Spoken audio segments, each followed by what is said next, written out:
ભગવાન બુદ્ધના કેટલાક વિચારો જીવનમાં અમલમાં મૂકવા જેવા છે.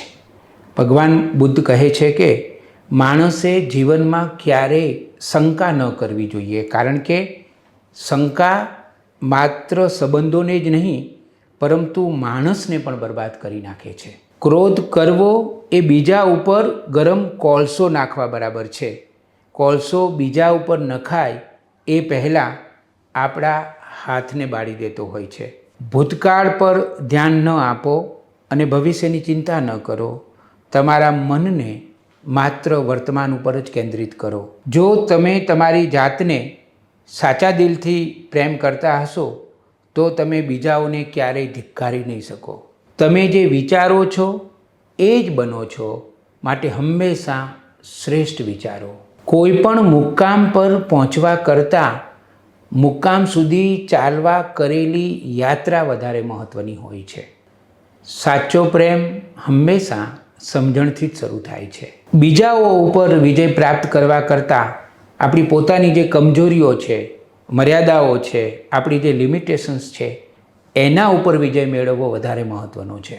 બધું જ સમજતા હોવાનો એક જ અર્થ છે, બધાને માફ કરો.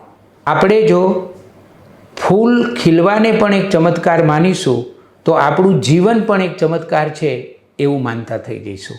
જે ક્ષણે તમે તમારા પોતાના માટે બીજાનો આધાર નહીં લઉં એવી સ્થિતિ ઉપર આવી જાઓ છો, ત્યારે જ તમે મુક્ત થઈ જાઓ છો.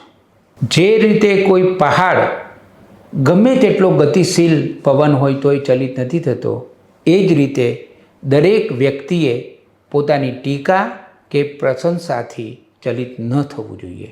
એક ક્ષણ દિવસ બદલી શકે છે, એક દિવસ એક જીવન બદલી શકે છે, અને એક જીવન આખું વિશ્વ બદલી શકે છે. તો મિત્રો, આ હતા ભગવાન બુદ્ધના વિચારો. ભગવાન બુદ્ધના આ વિચારોને પહેલાં આપણે હૃદયમાં સ્થાન આપીએ અને પછી તેનો અમલ કરીને જીવનમાં સ્થાન આપીએ તો જીવન માત્ર સફળ રીતે અને સાર્થક રીતે જીવી શકીશું.